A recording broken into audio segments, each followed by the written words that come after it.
somebody in the media reported that SEBI has picked out its favorite mode, and which is true, because we feel that the tender route is the more equitable route to buyback, and that the other routes are vulnerable to favoritism, let me say, because nobody really knows that in the exchange mechanism, when is the company going to come in order to buy back the shares, and only a few people may be aware of it, and benefits may flow to those few people. It is not an equitable mechanism. And in that context, we are therefore seeking to phase out the stock exchange route for buyback.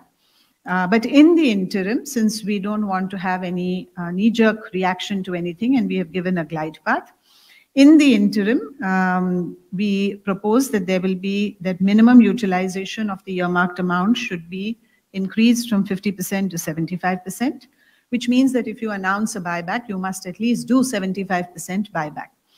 And also that there will be a separate window on the stock exchange. It cannot be nebulous, and it matches with just anybody. There is a separate window for buyback.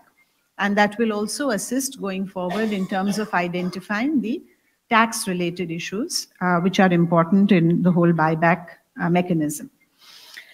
The tender offer route, we are trying to optimize by reducing the timeline. And you will notice that one of the things that we have done, in SEBI, we've spoken about ease of doing business, of business process re-engineering. And you would have noticed on page 4 that we are completely removing the requirement of filing a draft letter of offer with SEBI and awaiting our observations. It's just eliminated. So there we believe that this is a already listed entity. It has ongoing disclosure requirements. They are making public their intentions, and there is no need for SEBI to have any additional requirements or to make any additional observations, and people are expected to comply with the laws of the land. So removing altogether the requirement of filing and observations, which saves time, and also cutting short the tendering period and the period requirement for payment. We have now all digital payment mechanisms, so there's no reason for it to take so long. We are also permitting upward revision of the buyback price right up till 1 day prior to the record date. Right? And why the record date? Because naturally, if somebody is taking a decision on the basis of the buyback price, then he needs to know that before the record date is recorded and the cutoff is made.